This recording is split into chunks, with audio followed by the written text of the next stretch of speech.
Hey guys, I'm Dimension Jumper. Today I'll be reviewing the Super Smash Bros. Ultimate Fighters packs. Now, these packs basically have extra fighters in them. So I think the first pack has 5 characters, and the second pack has 6 fighters. And all of these fighters are all from different video game franchises. And I think both packs both have very good fighters in them. So in the first pack you've got Joker from Persona 5, Hero from Dragon Quest, BanjoKazooie from BanjoKazooie, Terry from King of Fighters, and Byleth from Fire Emblem Three Houses. Then in pack 2 you've got Min Min from ARMS, Steve from Minecraft, Sephiroth from Final Fantasy VII, Pyre and Mithra from Xenoblade Chronicles 2, Kazuya from... I don't remember where Kazuya is from, maybe...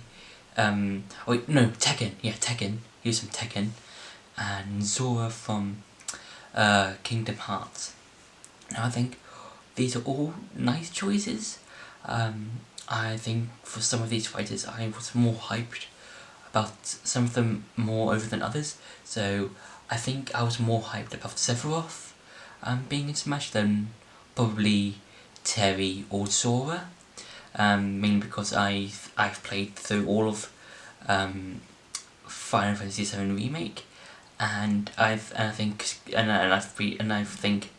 the Sephiroth was pretty dope and pretty hype to see as a fighter, and mainly I think it's because I was more hyped for Sephiroth is because I know what he's kind of capable of, and I've experienced what he's like in Final Fantasy VII Remake. Whereas if you look at Sora, I haven't really played any of the Kingdom Hearts games. I might plan on playing those games to see if the hype around those games is accurate to the reactions of the fans that when Sora was announced. But for me personally, I wasn't really as hyped as a lot of other fans of Sora were. So now it's time to go to some gameplay of all the fighters. Now, out of all the DLC stages and characters, I think that both Joker and Mementos is probably my favourite one out of the DLC characters and stages, mainly because when I've been playing Persona 5, I've been playing Persona 5 since Joker was announced for Smash Bros, and I just find it fun. So with Joker, you basically you just got a bunch of stuff from the games. So you've got he can use a gun, shoot a character. He can also I think jump with it. He's also got a grappling hook for his up B. His side B is AHA, I think, yeah. And if an enemy or if an opponent gets hit by this, they will receive damage.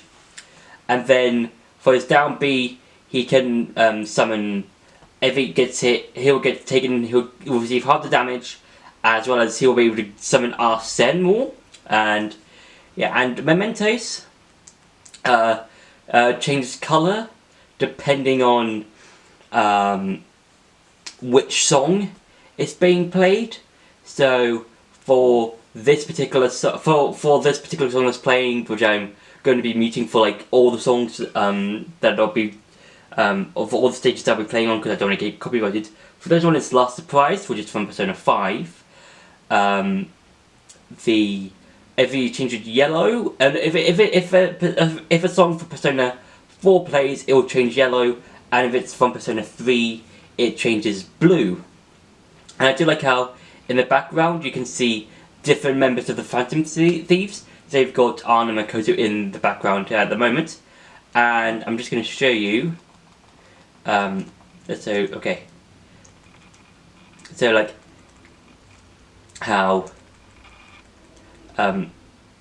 Arsene works. I'm just going to have just attack Mr. Game & Watch and have him attack me. So with Arsene, my attacks are much more better now. So like, Aha has turned to Aga. My gun can now shoot more bullets, and I can now fly for a certain amount, and I can also make it counter or reflect depending on how enemies hit me. And for Joker's final smash, he can do his all-out attack, which is a thing from Persona 5, which I think is quite nice and quite cool. I think it's like, I think it really does. I think it's really quite cool of how it does in the game.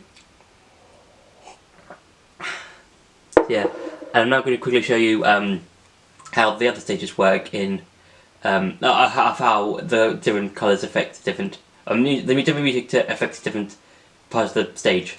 So with right now there's a song playing from Persona 4, and you can see the entire stage has turned completely yellow, which I think is quite cool.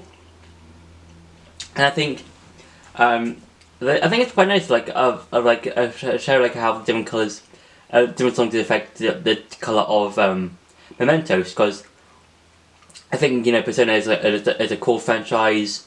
I think it's a cool series, and I do like how depending on how the music is played, the different colours of the different Personas games will be.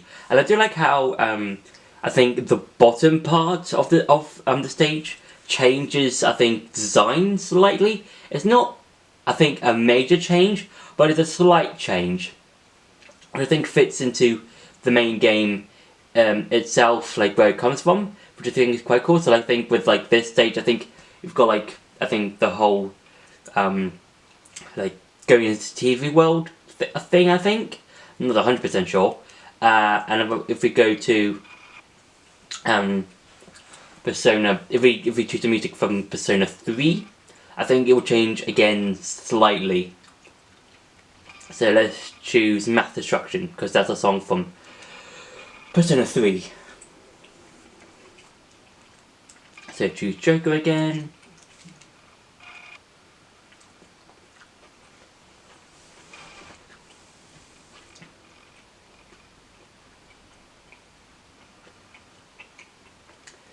So again, the bass around a bit of mementos has changed a bit. So now the two circle bits have now changed the clocks, mainly because it represents the whole of Persona 4, like, no, not Persona 4, Persona 3 with all the Dark Hour thing, the C's team going into Tartarus, that sort of thing.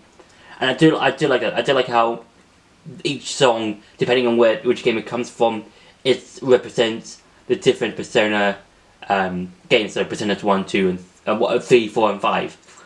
So yeah. Now it's time to go on to the next character. So with Hero Stage, it's quite nice because it's, I think, one of the few DLC stages to basically go across the different map. I think. And going across all these different locations. I think that one of the, I think another one that comes close to this is probably the one from Fire Emblem Three Houses, and the way that stage works. So with Hero, he can do, or they, depending on which costume or which appearance you do, they can basically use magic, and each magic costs, or each spell you use uses different MP. So neutral B basically does fire. I think down B basically chooses one of the different spells that you can do and from the games. If I can, and then I think it's here side B that there's sort of electric thingy, and then up B is basically this sort of tornado whirling thing, and every time that you fall off the edge, your MP will be restored. And for Hero's final smash, if I can get to the items, Hero will do like this sort of upper strike, and I think you can see like all the different heroes, I think from the different Dragon Quest or Hero Quest games, which I think is quite nice. And yeah, and I think Hero, I think it's like, with Hero, I think they're a decent character. I think Hero is a nice sort of, interesting sort of character. Yeah, and I do like all the different spells you can do. So let's say Sizz. So that's a sort of like snappy sort of spell you can do. And I do like how you can basically just try and recover a good sort of recovery. Just basically just okay, and then you just recover. But I just lost. So yeah, now it's time to go to the next character, which I believe is Banjo and Kazooie, I believe.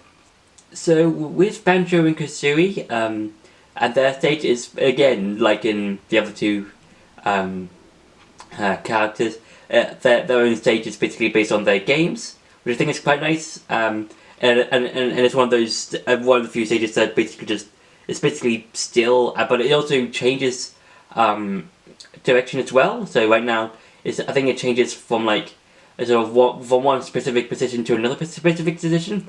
So that really, I think that's really cool and interesting. Like, okay, how am I going to fight my opponents while the stage is turning?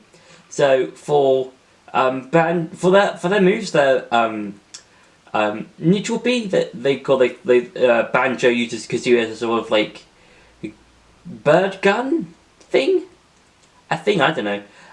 For the side B, they sort of do this sort of like running sideways invincibility shield frame thing attack, which is quite powerful, which does a lot of damage. For the down B, they use a sort of like grenade thing, which can explode if you don't throw to an enemy fast enough, or if enemies are close, they will get hit by the grenade. And for the up B, it's this sort of bounce pad sort of thing, which I think might be good for recovery. It's slightly good, but I don't know. There's these platforms in the way. And for the invincible side B move, you only have 5 golden feathers. So that's my second to last one, and now I've used my last one, and now I can't do my side Bs again until I fall off the stage, or I lose the stock, or an enemy hits me off the stage, that sort of thing. So I think that's quite interesting, in seeing how Banjo and Kazooie can just use different weird and awesome attacks to their advantage, and I think it's just cool. Like, I think they're pretty fun to play as. I think from time to time, just like if you, I think like if you just want to play them from time to time, I think just go for it. They're quite fun. They're quite interesting, and yeah. And now it's time to go back to the next character. Now with Terry and the King of Fighters, it's basically just basically a typical fighter platform.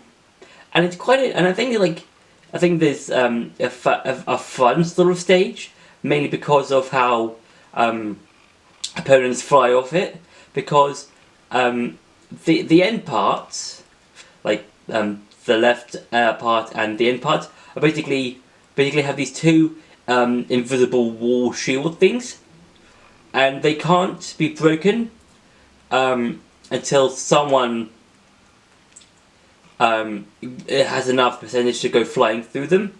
So if I hit Little Mac at a good enough percentage, like this, he'll just go flying straight through the barrier and off the stage, and I do like the whole fireworks thing that goes in the background. Now for Terry, his neutral B is basically this sort of fire thing that he can do. He can do this sort of like side B fire punch thing, His up B is a sort of like twirling chic kick, and his down B is the sort of fire up down punch thing, which I think is quite nice. And for his final smash, he basically hits. If he basically does the whole, I think, B attack, and whoever gets hit by it, by like the thing multiple moves, will be launched to the final smash. And also, for Terry, if his percentage is at a specific height, so let's say 90. So let's say if his percentage is over 100, he will get more powerful, I think. So I'm just gonna, yeah, there we go. Little Max now off the stage. So I think he can do more stuff. Like I think his attacks do more damage. I think, and also like with Ryu and Ken, Terry will always face his opponent, which I think is mad. Like even it's like it's just why. It's just like it's cool. It's just but it's just I don't know why, but it just feels cool and mad and everything else. And now it's time to go to the next fighter. Now with Byleth and his stage, I think Garrick Mark Monastery, I think that's the name of his stage. I think it's quite nice. I think just like with the Hero stage, it goes about the monastery, and you can basically just fight on different locations of on the stage. Which I think is quite nice because it's like basically just showing you different locations, and as well as in the background, if you can see like different characters from 3 houses. And for Byleth, his neutral B or hers, depending on how which version of Byleth you're playing. If you're playing male or female, you're basically playing use the bow for your neutral B. Your down B is I think this sort of axe sort of thing, and then your up B is a sword, which you can basically just grab onto people and just do infinite attacks with. And then with I think your smash attack, I think it's a sort of like spear thing, which basically has quite long range, and you can basically just attack opponents from afar, which I think is quite nice. And for Byleth's final smash, if I can hit it, no, it's there we go. You and the goddess, I forgot her name, just the goddess of time or whatever.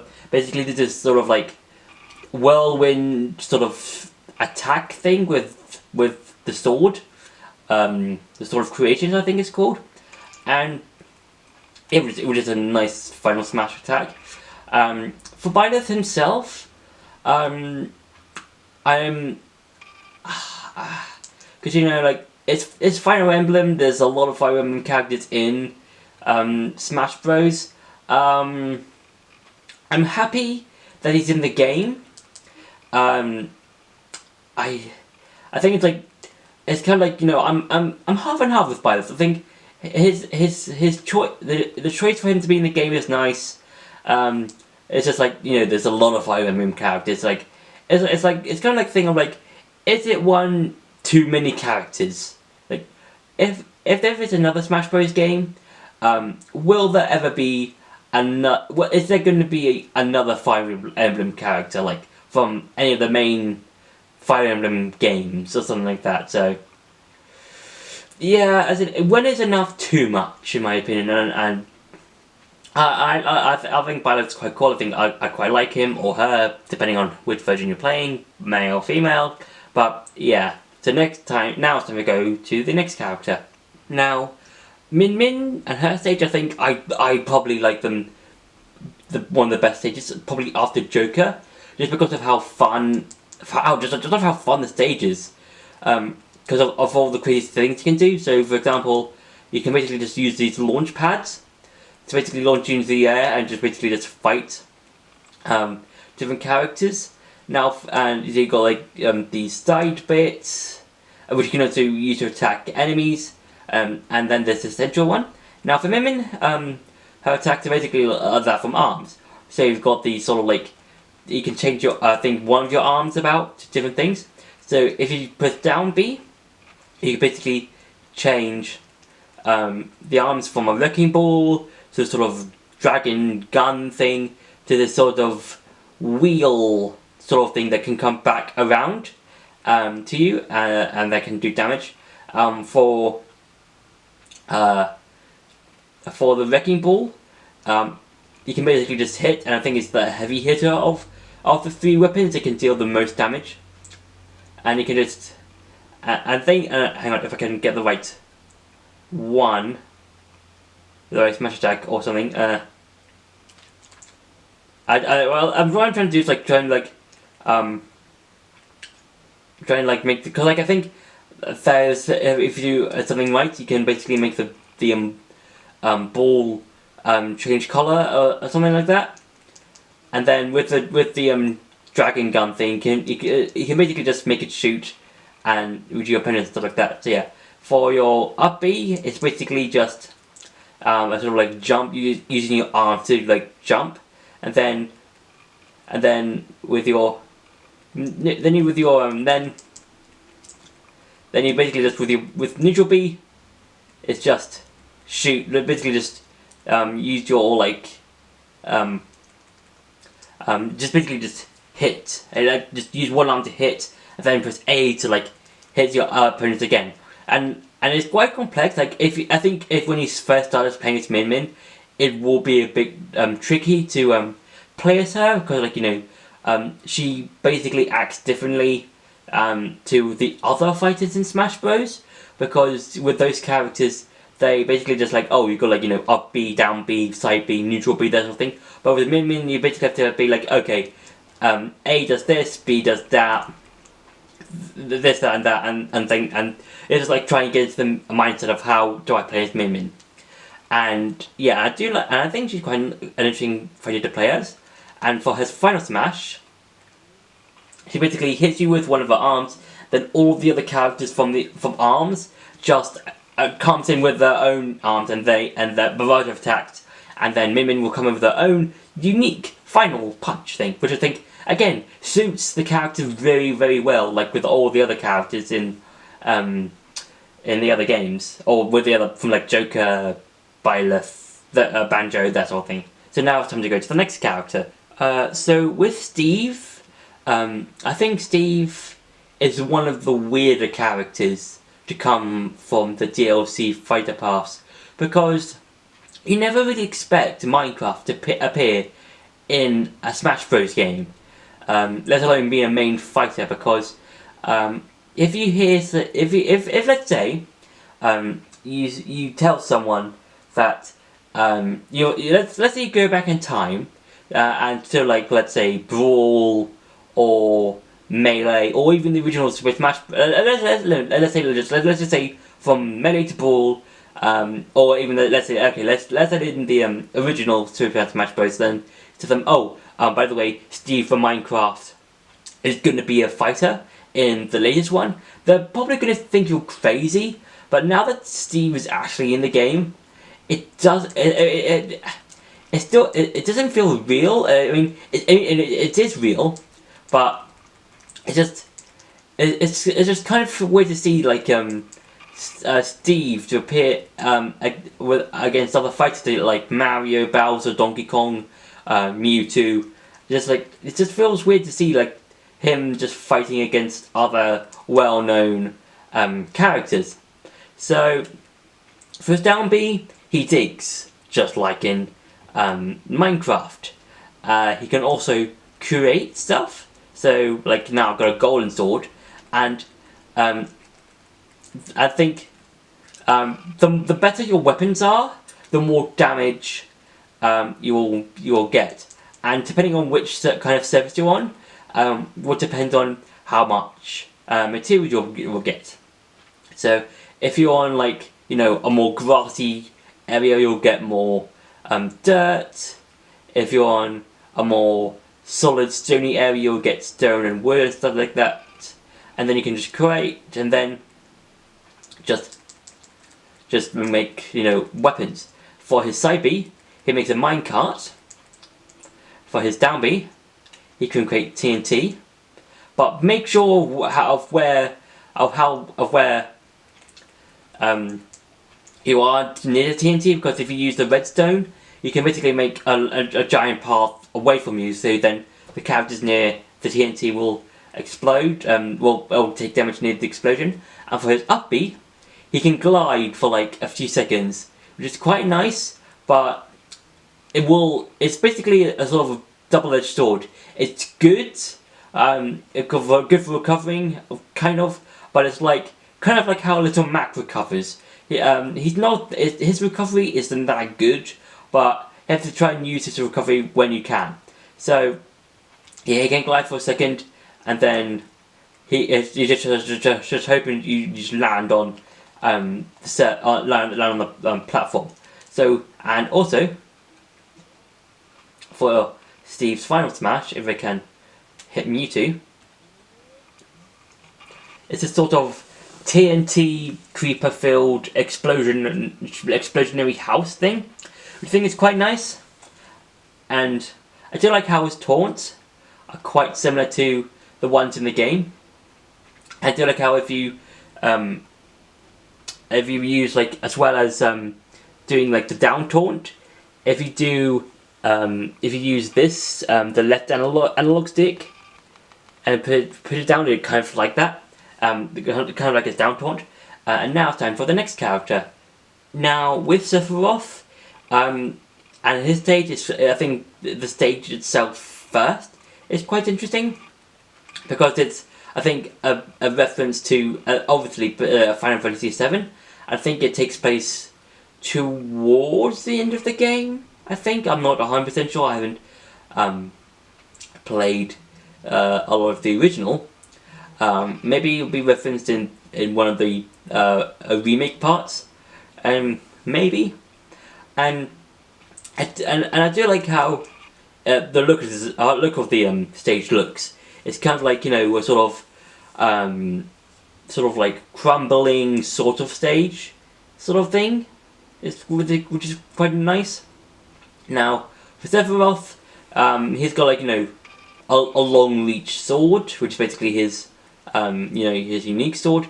For his down B, for his neutral B, he can create an explosion, and depending on how long you hold down B, or if he has B, the different explosions will vary. So if you just don't hold it for very long, it'll just create like a sort of small explosion.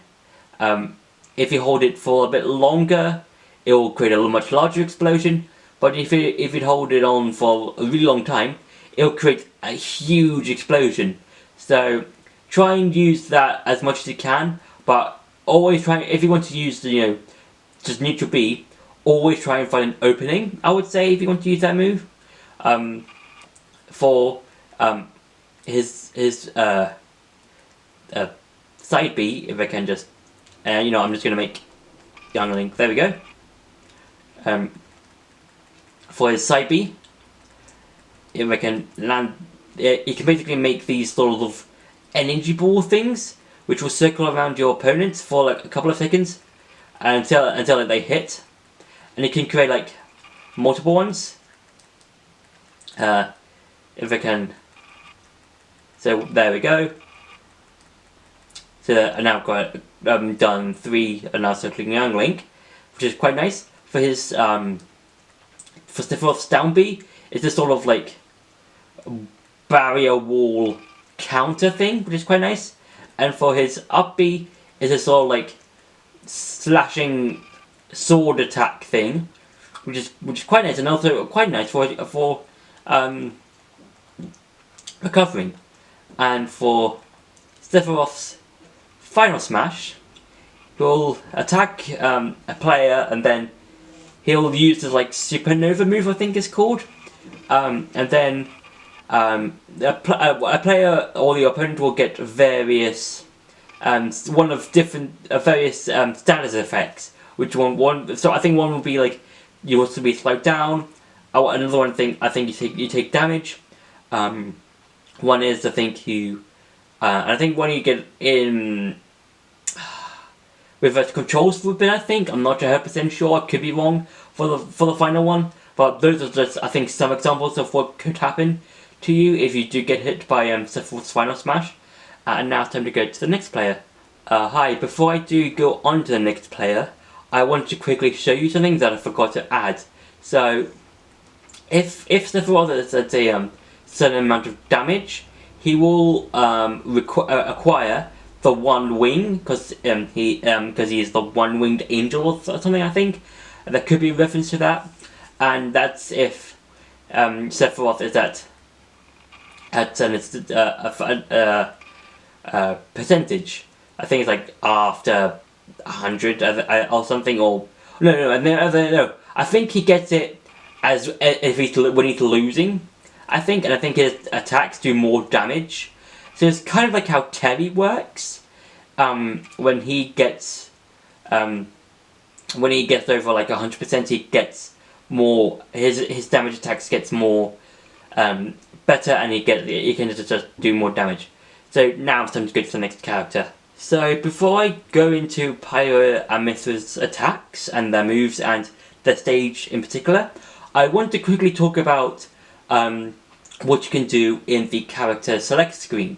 So if you hover over Pyro and Mithra, you can switch which position they go in. So let's say you want to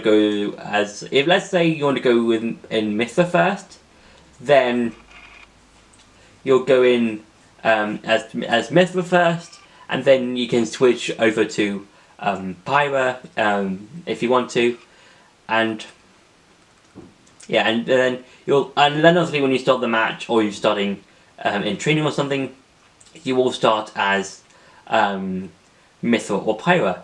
So their stage is based off from, like with all the other stages, from their own game. So this one being from Xenoblade 2, and it's decent. I think. Well, it's pretty decent. I haven't really played Xenoblade 2 yet.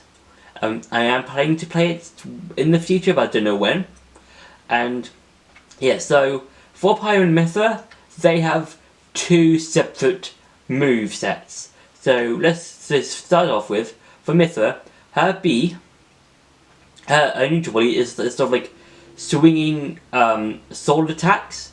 Her side B is the sort of like volley of basically a volley of rushes which attacks the player.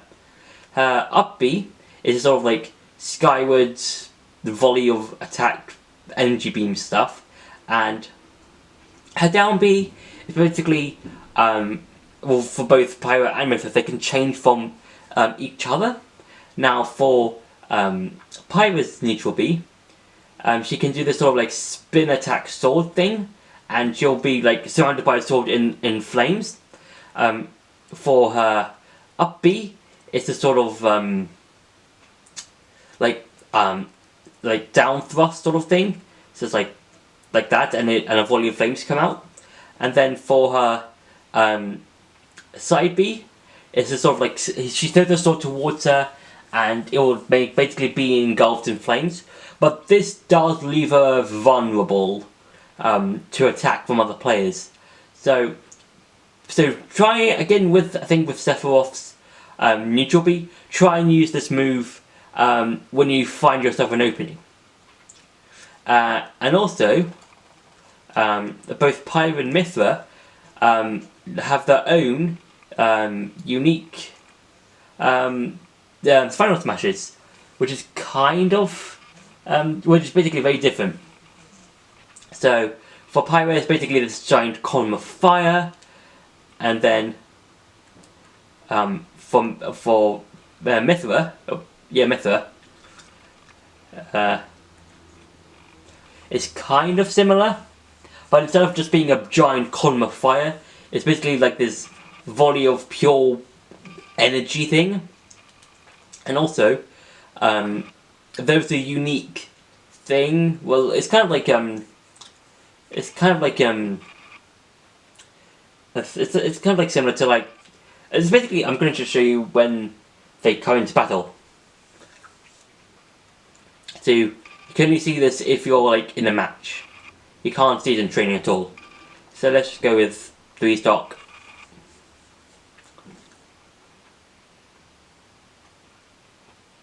Random. So let's go with Pyro. Let's go with that.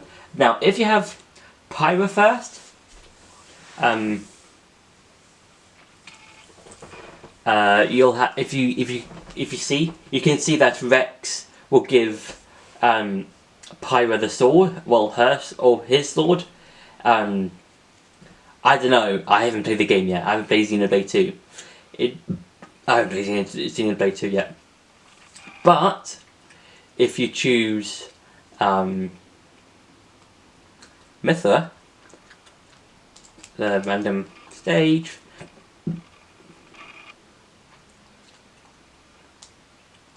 and then back to Mithra and Pyro and Mithra, then if you switch Mithra around, Pyro around for Mithra, and we get into the stage, you can see that Rex will give Mithra her sword instead of Pyro's sword. So again, that's a unique thing you can see in stages, and I think it's really cool. And now it's time to go to the next character. Now with Kazuya and his stage, I think out of all the DLC fighters, I think Kazuya is a better Terry, in my opinion. Just because I think he can just do a lot more things than Terry can, and I do prefer his stage over Terry's, just because it looks really fun and really interesting. Just because of, I think it's mainly because of how the stage is designed, and I think it's really cool. And just like with Terry, Ryu and Ken, Kazuya will always face his opponent, which I think is quite nice. And he's got some like brutal hits, like his like hits are like they're basically just brutal. Like it's kind of like how Bowser fights. Like if you like one hit from Bowser and his attacks are just like fatal. And it's kind of the same with Kazuya, because any of his attacks can just make you go from 0% to like 150% within like 30 seconds or so. So for his moveset, for his neutral B, he uses the sort of like laser thing. Now it can only hit characters who are of a certain height. So as you can see, the laser isn't hitting Jigglypuff, but if I can get the right distance, well, basically what I'm trying to say is like, if you jump up, the laser will be more directional, which is quite nice, and they can like hit the opponents more directly. His side B is just sort of like, basically just puts opponents on the floor. I think his up B is sort of like, it's basically his jump, and also can hit enemies. And his down B, he sort of like, he basically sumo slams his opponents, which I think is probably the best move in, probably my favourite move from Kazuya, just because of, it's just the down B. And then again, like with Hero, Kazuya just has like all of his moves, I think either nearly all of his moves from the games he comes from, which is like, again with Hero, it's like, why? I mean, why it's just insane. It's just so cool. And for his final smash, and if we can hit the smash wall, he will unleash this like sort of beam thing, and he can just like hit enemies or hit opponents with a variety of beams and royalties in his demon form. And again, just like with Terry's stage, if you look at the walls, they can be destroyed. Just if they can. They can either be destroyed by you, if you just hit them, or by the opponents that are flying about. So, again, that's quite cool. It kind of reminds me of Terry's stage, and I think Kazuya is probably one of my favourites. Like, top 5 favourite DLC characters that have been released for Smash Bros. And I think it's just so cool. I think he's just a fun character to play as, because his moveset is just ridiculous. So yeah, now it's time to go on to the, I believe, the final DLC character. Now, with Sawyer in his stage, I think for the stage first, I think it's decent. I think it's quite nice. It's pretty cool, but I think it's quite cool, and I don't know, because with Sawyer, he's one of those characters, like, he's cool looking, I guess. Okay that he's in. I'm happy for all of the Kingdom Hearts fans that he was able to get in, because I think Sakurai said that he was like the most requested character to be in the game. So I'm happy that the Kingdom Hearts fans were able to get Sawyer in. So he's okay, I guess. And the stage is okay, but I don't know where exactly it comes from, like any of the Kingdom Hearts games it comes from, because I've never played any of the Kingdom Hearts games. And with Sawyer, he's really floaty. He's just so floaty. He's so good at recovering. So his neutral B comes in 3 different attacks. The first being fire, the second one being a thunder-based attack, and the final one being a freeze type attack. Now, for the fire one, if you just keep on hitting B and just don't take your thumb off the button, you can just basically just spam this. But you can't really move. So you have to be really careful of where you're spamming this. For his side B, he uses like this sort of Bayonetta attack, and it's also